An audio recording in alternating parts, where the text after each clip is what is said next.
नमस्कार दोस्तों जैसा कि आप देख ही रहे हैं इस टाइम मार्केट एक जगह पे आके रुक गई है, ठहर सी गई है। तो इसका सबसे बड़ा कारण ये है कि अब मार्केट में कोई बड़ी न्यूज़ आने नहीं वाली है, क्योंकि पॉलिटिकली सब कुछ स्टेबल हो चुका है। इंडिया में इलेक्शन ख़त्म हो चुके हैं, यूके में ख़त्म हो चुके हैं, अब अमेरिका के भी आपको पता ही है कि डोनाल्ड ट्रंप प्रेसिडेंट बन चुके हैं। तो अब कोई बड़ी खबर आने की चांस बिल्कुल भी नहीं है, कम से कम दिसंबर एंड तक कोई बड़ी खबर नहीं आने वाली। तो इस वजह से मार्केट की ये कंडीशन है। और जो क्वार्टरली रिजल्ट आते हैं वो भी आ चुके हैं। तो दोस्तों असल में सारा जो खेल था वो अमेरिकन इलेक्शन को लेके चल रहा था और वो अब ख़त्म हो गए हैं। तो अब ये सांप सीढ़ी का खेल शुरू हो गया है हमारे देश में, क्योंकि उसका कारण क्या है कि जितने भी अमेरिकन इंस्टीट्यूशन जिन्होंने इंडिया में इन्वेस्टमेंट की हुई थी या करते रहते थे, वो इन्वेस्टमेंट सब वापस जाएंगी।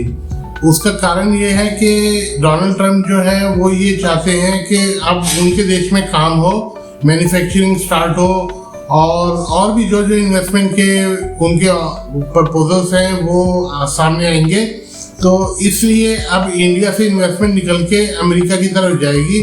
तो हमारी मार्केट जैसे मान लीजिए 400-500 पॉइंट एक दिन में चढ़ जाती है, तो आप देखेंगे कि उसी सेशन में मार्केट को -100 में बंद कर दिया जाएगा, 200-300 पॉइंट नीचे कर दिया जाएगा। तो ये सब अब चलता रहेगा लगभग दिसंबर एंड तक। मार्केट एकदम स्टैग्नेंट रहेगी, कुछ ज़्यादा मूवमेंट की उम्मीद नहीं है। तो मैं आपसे यही रिक्वेस्ट करूंगा कि अभी आप वेट करें, कोई इन्वेस्टमेंट ज़्यादा खास करने की सोचे ना, अपना आराम से जो है IPOs में आप एप्लीकेशन लगाते रहें, अलॉटमेंट की इंतज़ार करते रहें। और जैसा जो बड़ी इन्वेस्टमेंट की सोच रहे हैं वो भी थोड़ा सा रुक जाएं, क्योंकि अभी दिसंबर एंड तक कुछ ज़्यादा खास होने की उम्मीद नहीं है। एक जो ट्रिगर पॉइंट बचा था वो ईरान और इजराइल की लड़ाई का बचा था।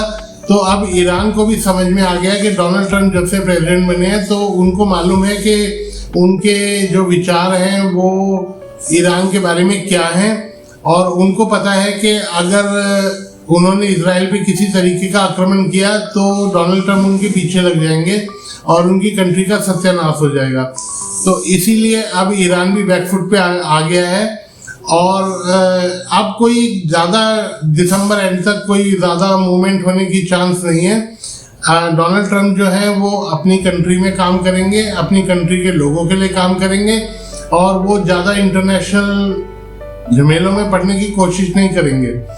तो मैं ये समझता हूँ कि अब मार्केट जो है वो आपको धीरे धीरे नीचे जाती नज़र आएगी, और ये मार्केट जो है 2-3% नीचे चली जाएगी, जिसकी पूरी उम्मीद है।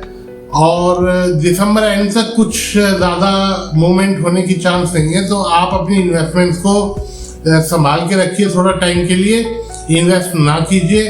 और जो लोग ऑप्शन ट्रेडिंग करते हैं उनको भी मैं यही एडवाइस करूंगा कि अभी आप रुक जाएं। इन ऑप्शन ट्रेडिंग में बिल्कुल इस टाइम कोई भी स्कोप नहीं है, कोई मूवमेंट आने की चांस नहीं है मार्केट में, ना तो कोई रिजल्ट आना और ना किसी तरीके का इलेक्शन है जिससे कि ये कोई ट्रिगर पॉइंट मिले मार्केट को चढ़ने के लिए। तो आप थोड़ी देर वेट करेंगे तो आपका ही बेनिफिट है। तो दोस्तों मैं यही चाहता हूँ कि हमेशा आपका ही बेनिफिट हो। तो दोस्तों अगर आपको वीडियो पसंद आया तो लाइक ज़रूर करें और वीडियो को शेयर करें, कमेंट ज़रूर करके बताएं कि आपको वीडियो मेरे कैसे लग रहे हैं, और चैनल को सब्सक्राइब भी करें। धन्यवाद।